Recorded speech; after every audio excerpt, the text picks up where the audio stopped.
안녕하십니까. 코로나19 통합 뉴스룸입니다. 태풍 흰남노로 어제 침수된 포항의 한 아파트의 지하 주차장에서 지금까지 확인된 실종자 9명 가운데 2명이 생존 상태로 구조됐습니다. 하지만 7명은 심정지 상태로 발견이 됐습니다. 현장 연결합니다. 이한희 기자, 2명 외에 추가 생존자는 나오지 않은 겁니까?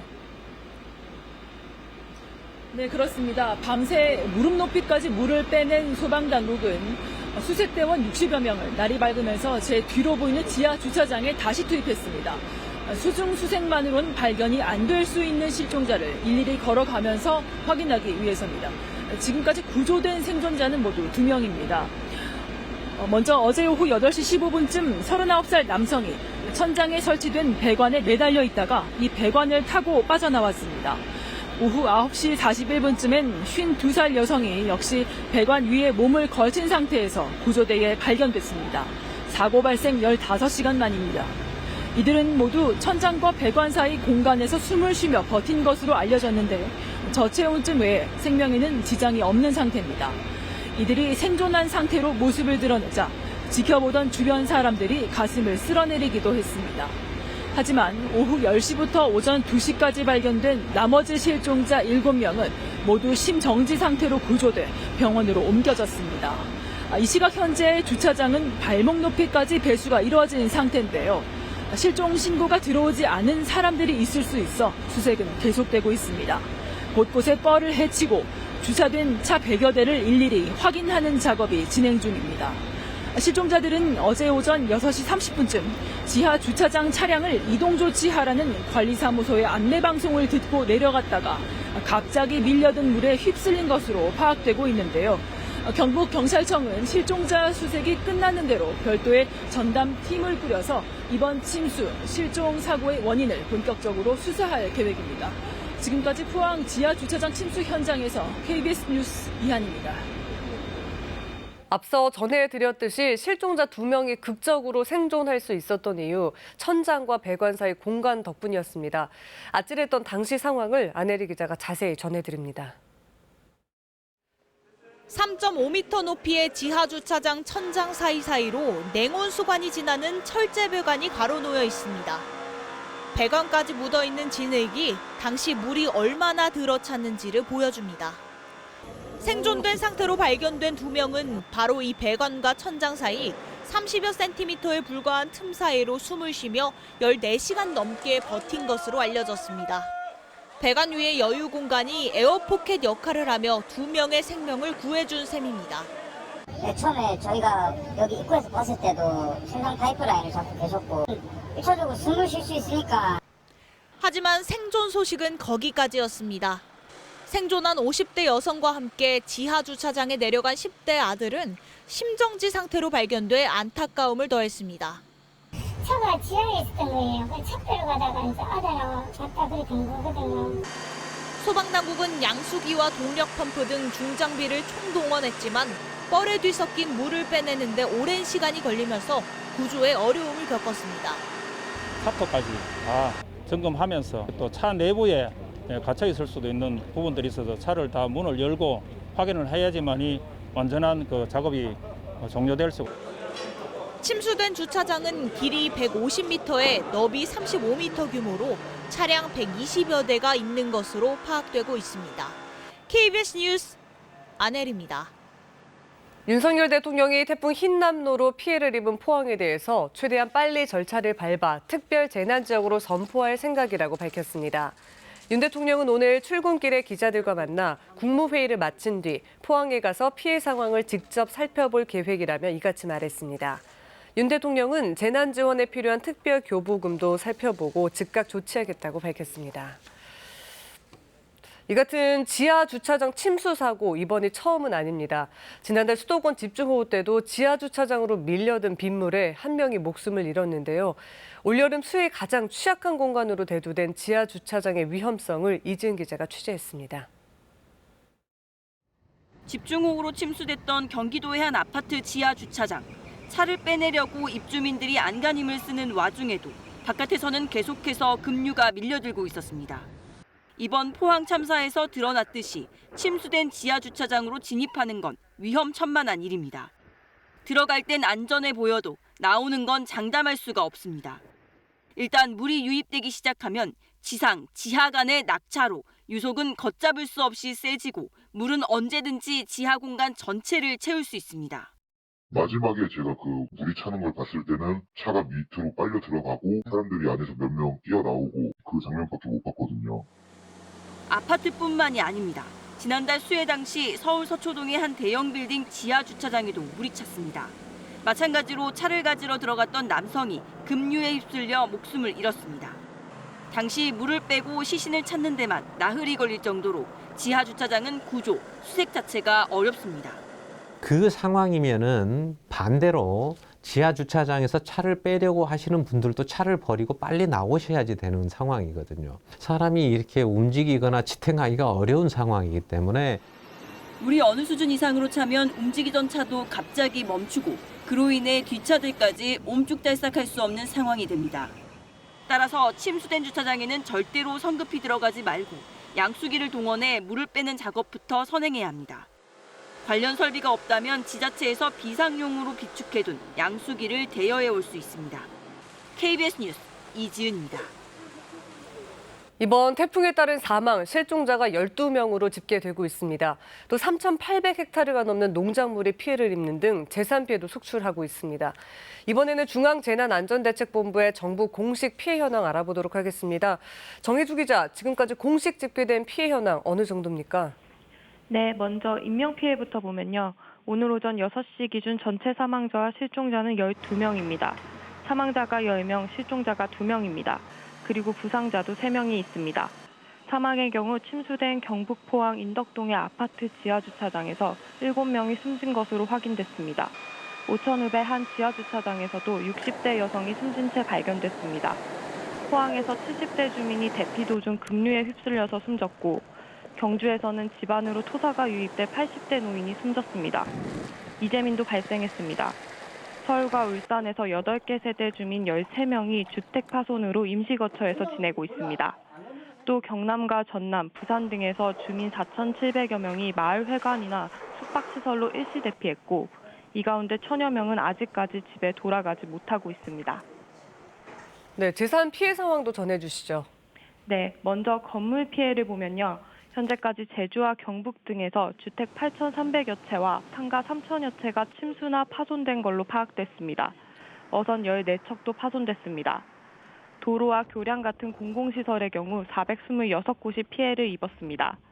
농작물 피해 면적도 계속 늘고 있습니다.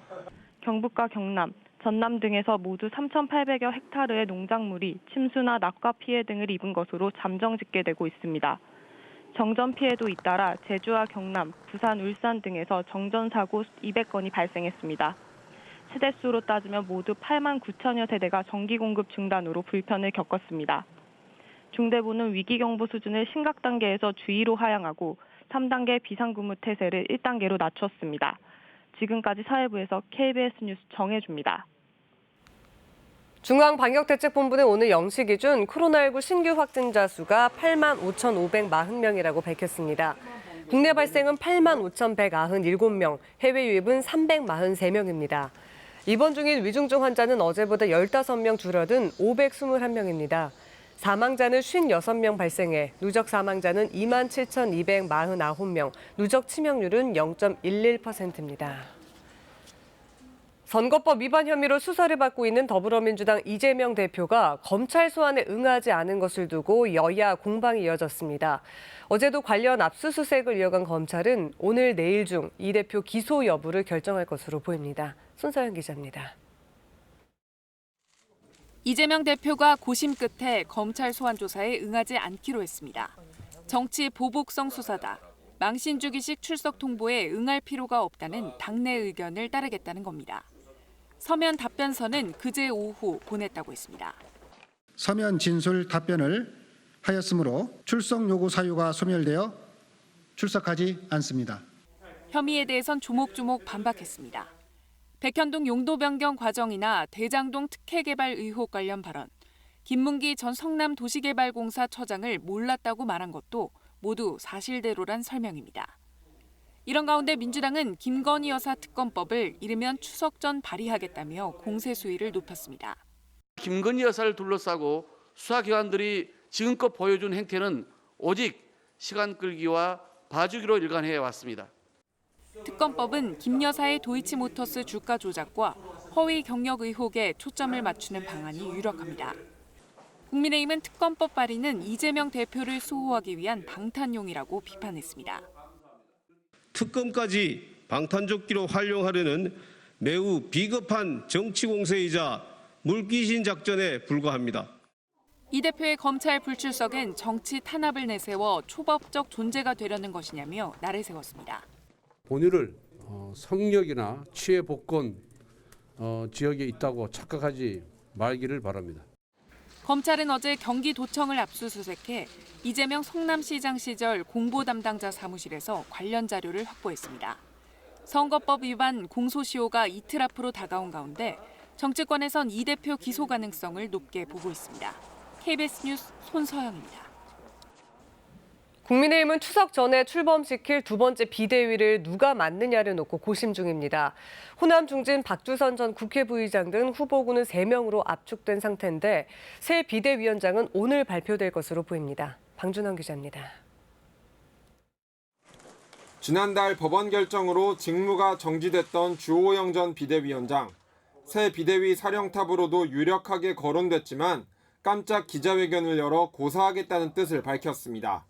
세술은 세 부대에 담는 것이 좋다는 취지에서 훨씬 더 좋은 분을 모시도록 당에 건의를 드렸고, 비대위원 전원이 사퇴한 상황에서 위원장을 같은 사람이 맡는 건 맞지 않는다고 본 겁니다. 이준석 전 대표가 신청한 추가 가처분에 대한 법원 결정을 앞두고 위험 요소는 최대한 차단하겠다는 판단으로 보입니다. 초재선, 중진 의원들은 연쇄 간담회를 갖고 비대위 인선 등을 논의했습니다. 이번에 비대위원장이 누군가가 되었을 때 또 가처분 인용이 되면 어떻게 하냐, 어떻게 될 거냐, 이런 약간 우려 섞인 목소리가 좀 있었습니다. 권성동 대표 권한대행은 간담회 뒤 후보군이 3명으로 압축됐다며 오늘 오후에 비대위원장 후보를 발표하겠다고 밝혔습니다. 의원들한테 일임을 받았으니까 연락을 해서 접촉을 해보도록 하겠습니다. 후보로는 민주당 출신으로 호남 4선 중진인 박주선 전 국회 부의장 등이 거론됩니다.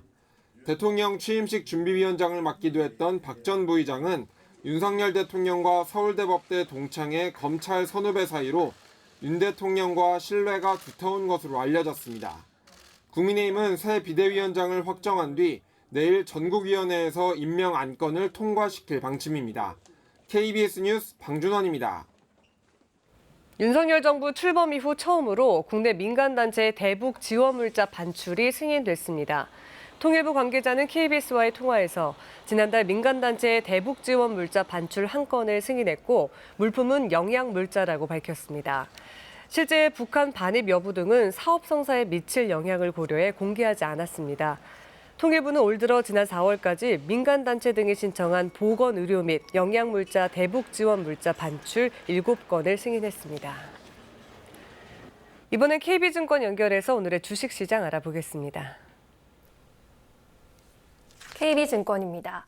국내 증시 주요 지수가 하루 만에 다시 약세로 돌아서 장 초반 낙폭을 키우고 있습니다. 코스피와 코스닥 양시장에서 외국인과 기관이 동반 매도하며 지수 하락을 주도하고 있습니다. 이 시각 현재 코스피는 32.62포인트 내린 2377.4에, 코스닥은 11.83포인트 밀린 767.63에 거래되고 있습니다. 지난밤 뉴욕 증시는 미 국채금리가 15년 만에 최고치로 급등하고 달러 강세 기조도 강화된 가운데 3대 지수가 모두 하락 마감했습니다. 이에 코스피도 14포인트가량 내리며 출발했고 장 초반부터 2,400선을 하회하고 있습니다. 시가총액 상위 종목도 대체로 하락하는 가운데 삼성전자와 SK하이닉스가 동반 1%대 약세를 기록하고 있습니다. 반면 한창의 주가는 자회사 흡수 합병 소식에 상승세입니다. 한편 오는 12월부터 국내에서 애플페이가 상용화된다는 소식에 KG 이니시스가 급등세를 보이고 있습니다. 이 시각 현재 달러화에 대한 원화 환율은 1,384원에 거래되고 있습니다. 지금까지 KB증권이었습니다.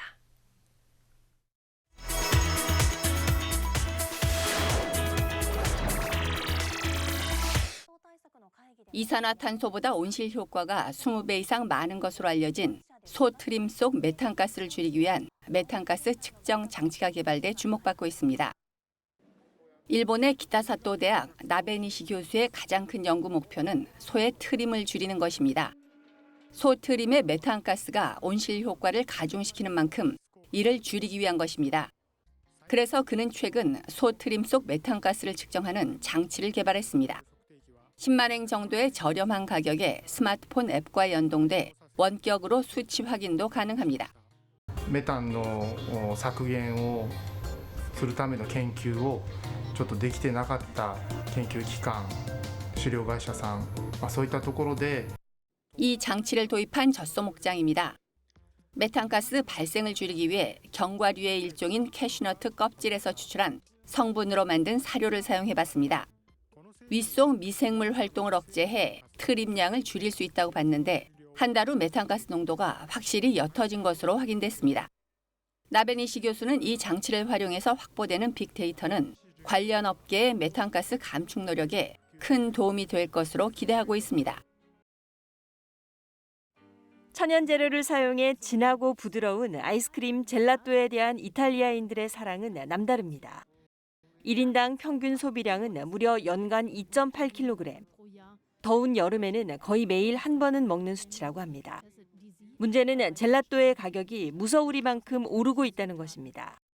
러시아의 우크라이나 침공 전과 비교하면 무려 20%나 상승했습니다.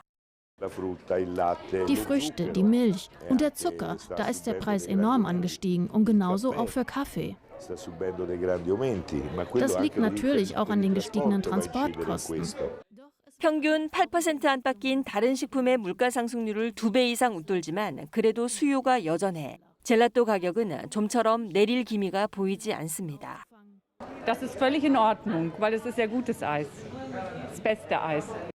그러나 처음엔 사치품처럼 여겨졌다가 점차 대중화된 젤라또가 가격 상승으로 다시 사치품으로 여겨질 경우 대중으로부터 외면당할 수 있다는 우려의 목소리도 조심스럽게 나오고 있습니다. 인도 최대 힌두교 축제인 가네샤 축제를 준비하는 뭄바이의 장인들은 요즘 눈코 뜰 새 없이 바쁩니다. 코끼리 신상을 제작하고 있기 때문입니다.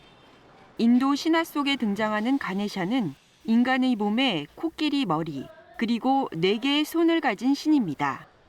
보통 석고로 만들어지는 이 코끼리 신상은 한 손으로 들 수 있는 작은 것에서부터 최대 9m 크기까지 제작됩니다.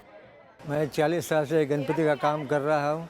पूरा महाराष्ट्र इंडिया में पूरा ये मूर्ति जाता है और मैं ये त्यौहार के लिए धूम धड़ाके से वो लोग लेके जाता है और 11 दिन का रहता है. 지혜와 번영, 행운을 상징하는 가네샤는 인도에서 가장 사랑받는 신 가운데 하나로 상인과 기업인이라면 누구나 가네샤 상 하나쯤은 모시고 있다고 할 정도입니다. 코끼리 신을 기리는 가네샤 축제는 오는 9월 10일까지 이어지는데요. 거대 코끼리 신상의 거리 퍼레이드 행사와 코끼리 신상을 물에 담그는 의식으로 열흘간 이어지는 축제는 끝나게 됩니다. 중국 지안의 리쿤핑 씨는 마을의 젊은 부부들이 일을 하기 위해 대도시로 떠나면서 홀로 남게 된 유수아동들을 돌보고 있습니다. 현지 정부도 문제점을 알고 마을마다 이들을 위한 돌봄 센터를 만들 것을 권고했지만 비용 문제로 제대로 진척되지 않았습니다. 교사 출신인 그는 누구보다 이들 아동들이 안전사고에 늘 노출돼 있다는 것을 알기에 그냥 있을 수 없어 시작한 일이 벌써 10년째라고 말합니다. 一个养护家园大概要30万才办得起来。他说乡里面一下子拿不出这么多钱，最好是你们自己的房子能够空出来就更好。我说可以。 살던 집을 내놓고 사재를 털어 아이들이 볼만한 책을 사고 마당은 운동장으로 만들었습니다. 이곳을 거쳐간 아이들도 벌써 1000여 명. 고령으로 힘들 법도 하지만 장성한 아이들이 이곳으로 와서 봉사도 하고 아이들로부터 고맙다는 메시지를 받을 때마다 그는 무엇과도 바꿀 수 없는 보람을 느낀다고 말합니다. KBS 월드뉴스입니다. 한국에서 만든 전기차에는 보조금을 주지 않도록 한 미국의 인플레이션 감축법과 관련해 백악관이 한국의 우려를 잘 알고 있다며 진지하게 협상에 임할 준비가 돼 있다고 밝혔습니다. 다만 한국산 자동차만 차별하는 것은 아니라는 점을 명확히 했습니다. 워싱턴 김양순 특파원의 보도입니다. 한국에서 만든 전기차에는 보조금을 주지 않도록 한 미국의 인플레이션 감축법을 바이든 대통령이 재검토할 가능성이 있느냐는 질문에 백악관이 가능성을 내비쳤습니다. 존 커비 미 백악관 안보실 전략소통조정관은 백악관이 한국의 우려를 받아들여 진지하게 협상에 임할 준비가 되어 있다고 밝혔습니다. We take their concerns seriously, as always, and we certainly stand ready for serious consultations. 이어 정부에서 관련 시행령을 만드는 작업이 시작되면 앞으로 몇 달 안에 자세한 내용을 알 수 있을 것이라고 덧붙였습니다. 이는 지난주 하와이에서 열린 한미 안보실장 회담에서 제이크 설리번 미 국가안보보좌관이 한국산 전기차 보조금 문제를 직접 들여다보겠다고 약속한 데 따른 겁니다. 백악관은 그러나 미국에서 생산된 전기차는 모두 세제 혜택을 받을 수 있다며 여기에는 외국 제조업체들도 포함된다고 밝혔습니다. 한국산 전기차만 차별하는 게 아니라는 점을 명확히 한 겁니다. Which does contain some initial information about makes and vehicles produced in North America that are eligible for the tax credit, which obviously include foreign manufacturers. And of course, 이와 관련 우리나라에선 안덕근 통상교섭 본부장이 워싱턴 DC를 찾아 협상을 시작했습니다. 입법적으로 풀 수 있는 부분과 행정부 차원에서 풀 수 있는 문제의 다각적인 해결책을 저희가 지금 모색을 하고 있습니다. 통상교섭 본부장은 현지 시각 7일 캐서린 타이 미 무역대표부 대표를 만나 우리 정부의 공식 입장을 전달하고 해결 방안을 모색할 예정입니다. 워싱턴에서 KBS 뉴스 김양순입니다. 러시아가 우크라이나 전쟁에 쓰기 위해 북한산 무기를 대량 구매 중인 것으로 파악이 됐습니다. 미국은 러시아 측 군수물자 보급 등 전쟁 수행에 문제가 드러난 것으로 판단하고 있지만 추가 대응엔 신중한 모습입니다. 보도에 김기현 특파원입니다. 러시아가 북한산 포탄과 로켓 등을 대량 구매하는 절차를 진행 중이라고 미 백악관이 밝혔습니다. 존 커비 백악관 국가안전보장회의 NSC 전략소통조정관은 아직 해당 무기들이 우크라이나에서 사용됐다는 확증은 없다며 이같이 말했습니다. our sense is it could include literally millions of rounds, rockets and artillery shells from North Korea. That's what our information. 해당 발언은 우크라이나 전쟁에 쓰기 위해 탄약 수백만 발이 거래됐다는 미 정보당국발 보도를 확인한 겁니다. 이 같은 정보는 러시아가 최근 군수품 보급에 심각한 어려움을 겪고 있다는 관측 속에 나왔습니다. 서방 측 수출 통제 등으로 러시아가 자체 생산 능력이 떨어지면서 몇몇 권위주의 국가에 지원을 요청하고 있다는 겁니다. As we have said, we are choking off Russia's military supply chains. For example, Russia has to rely on North Korea, as you all heard, and Iran for military equipment. 실제 러시아는 최근 이란산 무인 항공기도 수입했지만 대부분 기술적 결함이 있었다는 게 미국 측 평가입니다. 북한의 경우 정확한 무기의 종류와 수송 시기 등 세부 내용은 공개되지 않았지만 무기 수출 자체만으로도 유엔 안보리 결의 위반입니다. 미 백악관은 다만 러시아에 대한 테러 지원국 지정에는 반대 뜻을 분명히 했습니다. 우크라이나 지역 인도적 지원과 식량 수출 등의 차질을 우려했기 때문입니다. 워싱턴에서 KBS 뉴스 김기현입니다. 현재 코로나19 재유행은 감소세로 전환됐지만 올겨울에 계절 독감과 코로나19가 동시에 유행할 수 있다는 전망이 나왔습니다.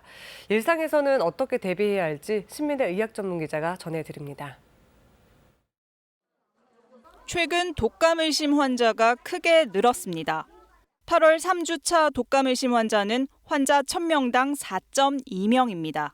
코로나19가 유행했던 2020년 같은 기간에 2.1명, 2021년 1.1명과 비교하면 급증한 것으로 5년 만에 가장 많았습니다. 어제 코로나19 신규 확진자는 9만 9천여 명으로 감소세가 뚜렷하지만 늦가을이나 겨울쯤 재유행 전망도 나오고 있어 코로나19와 계절 독감의 동시 유행도 우려됩니다. 2년 동안 인플루엔자의 유행이 없었습니다. 그래서 현재 인구 집단에서의 면역 수준이 좀 낮을 것으로 코로나19와 인플루엔자의 동시 유행의 가능성이 좀 크다. 실제로 계절이 반대라 독감 유행을 앞서 가늠할 수 있는 남반구 국가 호주와 뉴질랜드에서 독감이 대규모로 유행했습니다. 코로나19와 독감은 인후통, 발열, 오한, 근육통 등의 증상이 비슷해 구별이 쉽지 않습니다. 독감은 갑자기 열이 시작돼서 한나절 만에 이제 39도 5분까지 열이 심하게 나는 것이 증상이 되겠고요. 코로나19는 인후통, 또 목소리가 쉰다든지 미가 후각 장애가 더 빈번하게 이제 수반된다는. 독감 역시 고령층과 기저질환자 등 고위험군 감염 시 중증 위험이 높은 만큼 예방 백신 접종이 중요합니다. 독감 백신은 유행이 시작되기 한 달 전쯤에 맞는 게 가장 좋고 코로나19 백신과 동시에 맞아도 됩니다. 올해 독감 예방 백신 무료 접종은 어린이는 이달 21일부터, 어르신은 10월 12일부터 순차적으로 받을 수 있습니다. KBS 뉴스 신민혜입니다.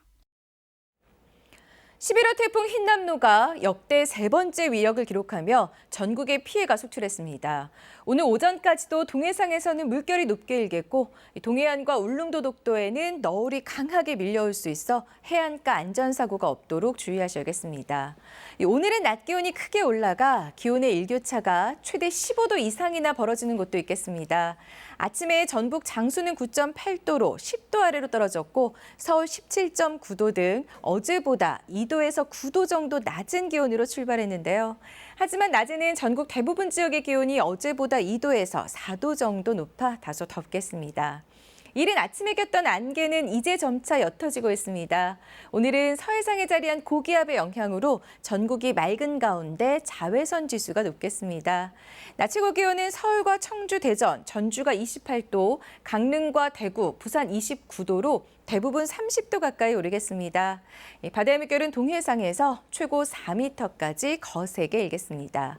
서울의 낮 기온 내일은 29도, 추석 연휴가 시작되는 모레는 30도로 더 오르겠습니다. 이번 추석에는 구름만 다소 지나는 가운데 일교차 큰 날씨가 이어지겠습니다.